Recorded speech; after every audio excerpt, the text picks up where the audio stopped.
പിതാവിൻ്റെയും പുത്രൻ്റെയും പരിശുദ്ധാത്മാവിൻ്റെയും നാമത്തിൽ ആമേൻ. എൻ്റെ ഈശോയെ, ഇന്ന് എന്നെ പരിപാലിച്ചതിന് അങ്ങേക്ക് ഞാൻ നന്ദി പറയുന്നു.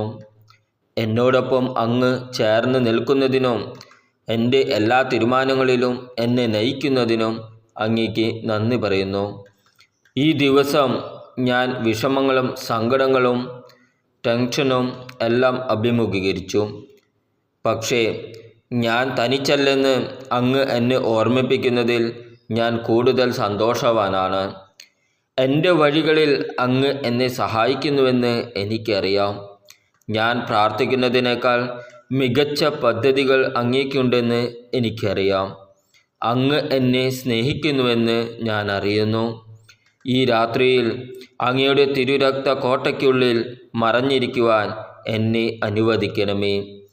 ഞാൻ ഉണരും മുമ്പേ നാളത്തെ പ്രഭാതത്തിന് വേണ്ടുന്നതെല്ലാം എനിക്കായി കരുതണമേ. അങ്ങയുടെ ഉള്ളം കൈയിൽ എന്നെ കരുതി പരിശുദ്ധ രക്തത്താൽ എന്നെ മുദ്ര ചെയ്ത് മാലാഖമാരുടെ സംരക്ഷണത്തോടെ ഉറങ്ങുവാൻ എന്നെ ഈ രാത്രിയിൽ അനുവദിക്കണമേ. ആമേൻ. സ്വർഗസ്ഥനായ ഞങ്ങളുടെ പിതാവേ, അങ്ങയുടെ നാമം ഉചിതമാകണമേ. അങ്ങയുടെ രാജ്യം വരണമേ. അങ്ങയുടെ തിരുമനസ് സ്വർഗത്തിലെ പോലെ ഭൂമിയിലുമാകണമേ. അന്നു വേണ്ട ആഹാരം ഇന്ന് ഞങ്ങൾക്ക് തരണമേ. ഞങ്ങളുടെ കടക്കാരോട് ഞങ്ങൾ ക്ഷമിച്ചിരിക്കുന്നത് പോലെ ഞങ്ങളുടെ കടങ്ങളും പാപങ്ങളും ഞങ്ങളോട് ക്ഷമിക്കണമേ. ഞങ്ങളെ പ്രലോഭനത്തിൽ ഉൾപ്പെടുത്തരുത്, തിന്മയിൽ നിന്ന് ഞങ്ങളെ രക്ഷിക്കണമേ. ആമേൻ. നന്മ നിറഞ്ഞ മറിയമേ, സ്വസ്തി, കർത്താവ് അങ്ങയുടെ കൂടെ സ്ത്രീകളിൽ അങ്ങ് അനുഗ്രഹിക്കപ്പെട്ടവളാകുന്നു. അങ്ങയുടെ ഉദരത്തിൻ്റെ ഫലമായ ഈശോ അനുഗ്രഹിക്കപ്പെട്ടവനാകുന്നു. പരിശുദ്ധ മറിയമേ, തമ്പുരാൻ്റെ അമ്മേ, പാപികളായ ഞങ്ങൾക്ക് വേണ്ടി എപ്പോഴും ഞങ്ങളുടെ മരണസമയത്തും തമ്പുരാനോട് അപേക്ഷിക്കണമേ. ആമേൻ. പിതാവിനും പുത്രനും പരിശുദ്ധാത്മാവിന് സ്തുതി, ആദ്യയിലെ പോലെ ഇപ്പോഴും എപ്പോഴും എന്നേക്കും. ആമേൻ. ക്രിസ്തുവിലുള്ള പ്രിയപ്പെട്ട സഹോദരി സഹോദരന്മാരെ, ഇന്നത്തെ ദൈവവചനം വിശുദ്ധ യോഹന്നാൻ എഴുതിയ സുവിശേഷം 21-ാം അധ്യായം 1 മുതൽ 14 വരെയുള്ള വാക്യങ്ങൾ.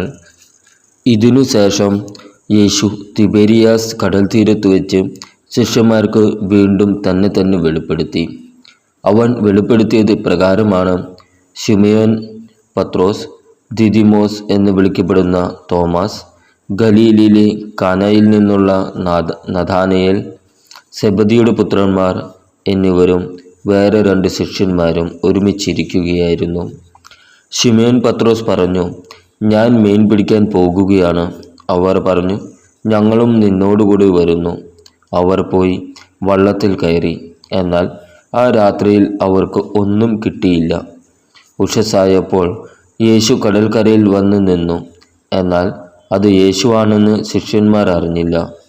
യേശു അവരോട് ചോദിച്ചു, കുഞ്ഞുങ്ങളെ, നിങ്ങളുടെ അടുക്കൽ മീൻ വല്ലതുമുണ്ടോ? ഇല്ല എന്ന് അവർ ഉത്തരം പറഞ്ഞു. അവൻ പറഞ്ഞു, വള്ളത്തിൻ്റെ വലത്തുവശത്ത് വലയിടുക, അപ്പോൾ നിങ്ങൾക്ക് കിട്ടും. അവർ വലയിട്ടു.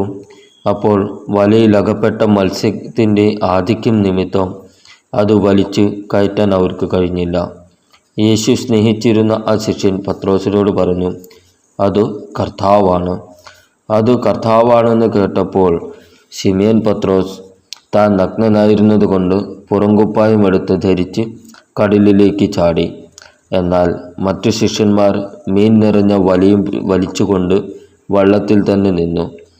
അവർ കരയിൽ നിന്ന് ഏകദേശം 200 മൂഴത്തിലധികം അകലെയായിരുന്നു. കരക്കിറങ്ങിയപ്പോൾ തീ കൂട്ടിയിരിക്കുന്നതും അതിൽ മീൻ വെച്ചിരിക്കുന്നതും അപ്പവും അവർ കണ്ടു. യേശു പറഞ്ഞു, നിങ്ങളിപ്പോൾ പിടിച്ച മത്സ്യത്തിൽ കുറെ കൊണ്ടുവരുവിൻ.